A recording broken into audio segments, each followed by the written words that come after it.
Hey there, friends. Oh, what a summer it's been.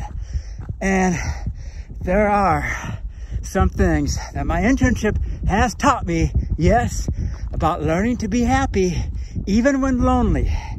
And I know it seems like a paradox. It's like, can you be happy and lonely at the same time? And how about this? Can you be very lonely and happy at the same time? And I firmly believe it is possible. I mean, let's face it.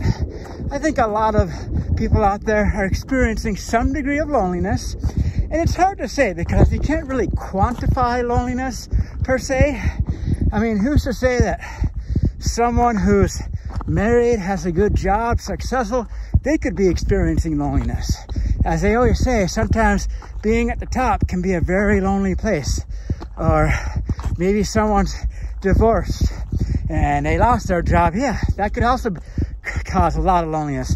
But it's really hard to say. It's like, are divorcees, widows, never marrieds, who's more likely to be lonely? It's like trying to figure out what increases the value of a house. Is it how close it is to the city center?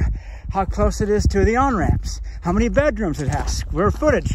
Or is it the number of bathrooms it has? Or maybe it's a combination of several factors.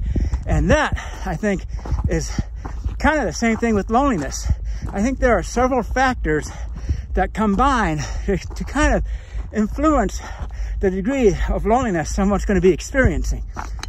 And pretty much, I figure what you guys got to do is you got to kind of pick off each of the factors that are contributing to that loneliness.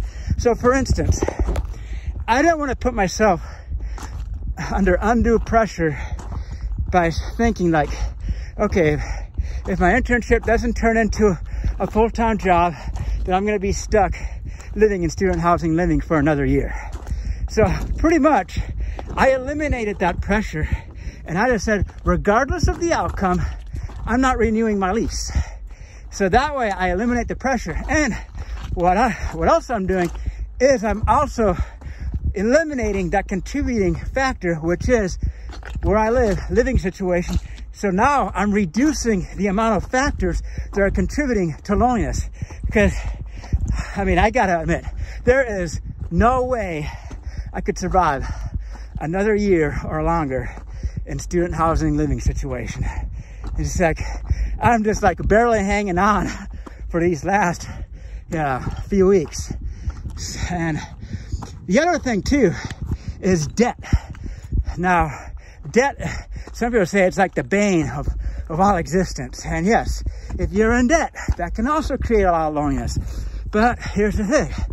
Once someone gets a good paying job and they're respecting their company, they can start paying out that debt. And then that can reduce one more factor that's contributing to your loneliness. As I get up here in exposure, just kind of approaching no fall zone. And it's kind of like I symbolize kind of walking up this mountain as like just each switchback I go up, it's like picking off a factor of loneliness, a factor that's contributing to loneliness.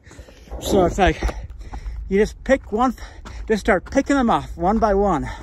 And yeah, there's always going to be some residual loneliness. And I figure once I do become a full-time employee, my goal when it comes to therapy is just simply to go to therapy to kind of get the gist of social interaction, like outside of work. And as far as depression and anxiety, really therapy is just more like a maintenance, just to kind of keep things in check, just to make sure that I'm doing good.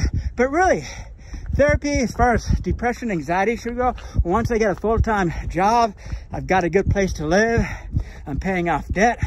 Yeah, therapy is going to be really focused on kind of improving my social skills. And that kind of leads me to I'm going to ask you guys a question out there. And I know Maslow's hierarchy of needs has been debunked, and I certainly don't agree with it.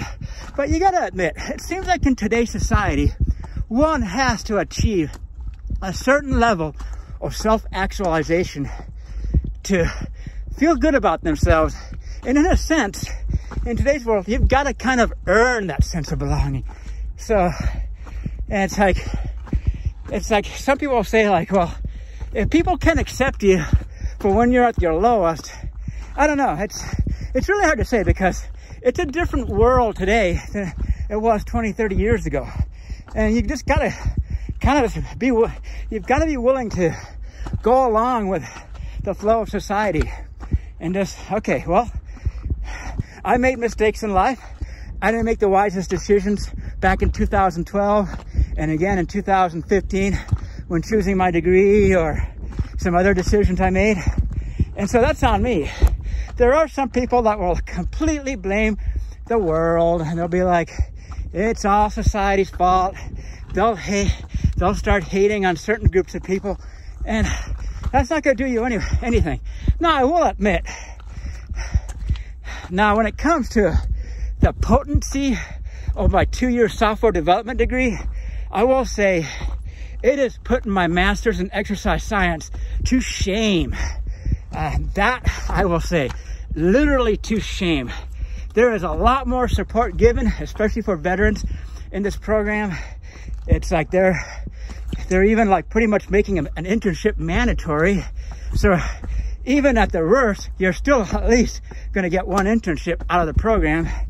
And the other thing too is they've got kind of like an organization that kind of helps place interns or even like entry-level workers into companies, and they partner with companies and they partner with certain community colleges.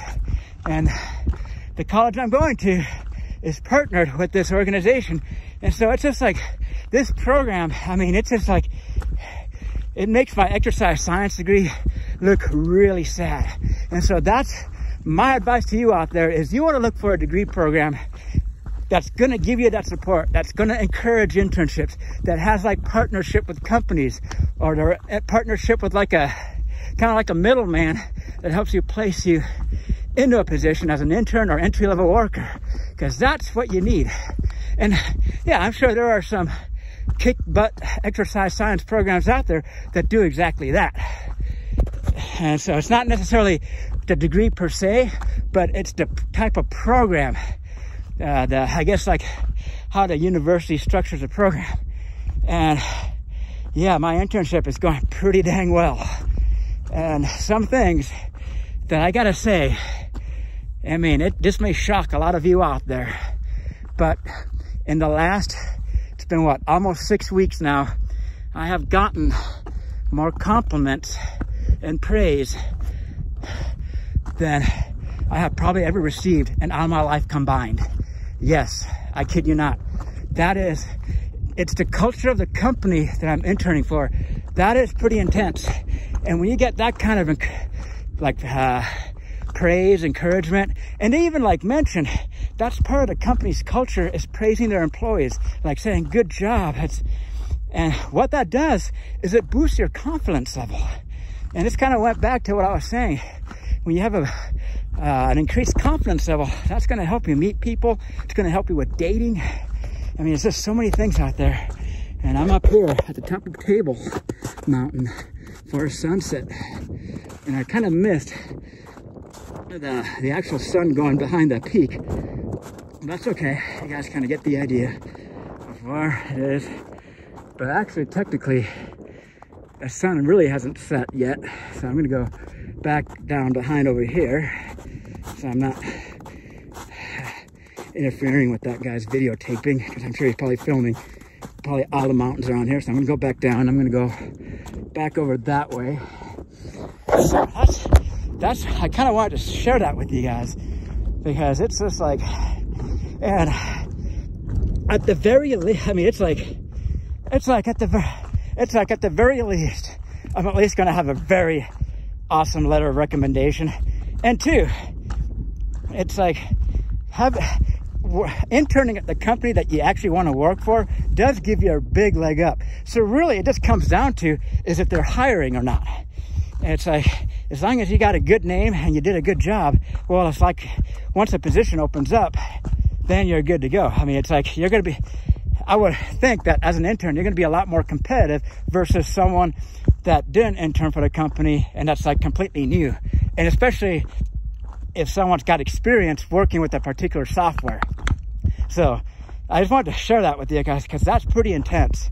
Yes, more praise and compliments than perhaps what I have received in all time. Definitely, I will say, definitely, when it comes to like all the jobs I've had in the past, you know, dating back to like my very first job after when my parents and I owned a frozen yogurt shop. I think my very first job after being a newspaper delivery boy was working for Safeway. So, and that was an interesting job. But yeah, all the jobs I've had up until this internship, I've gotten probably the biggest boost out of all these other jobs I've had combined. It has been a wild ride. So pretty much I just got to keep at it. You know, just got a little over 2 weeks left and show them what I've got. And so with that being said, so here, and that thing too is, when it comes to dealing with loneliness and how to be happy, is like I mentioned, paying off debt, having a good job, having a good place to live, and being able to do things like not be constrained, and being able to eat really well. I like to, what really reduces my stress is like being able to eat well. Like I kind of like gourmet foods, organic foods. And so that, for me, that's like a good stress reliever, helps kind of improve my mood. So, I mean, it's just so many factors that, yeah, I mean, there's going to be those times where it's going to be this and that. And it's like, yeah, like I said, a lot of people out there are going to experience some degree of loneliness, but it's like, how well can you cope with it and not let it consume you? That's the trick, is not letting it consume you. And so, yes, it is possible. And like, it's going to vary from person to person. Some people, they may feel completely content with their assistant manager job, I'd say Burger King or Jack in the Box, and they're probably completely content. Or maybe someone's content with their hauling lumber all day long, especially if you have no debt. If you got no debt, it's like you really got nothing. I mean, it's like so many factors, you know, come into play.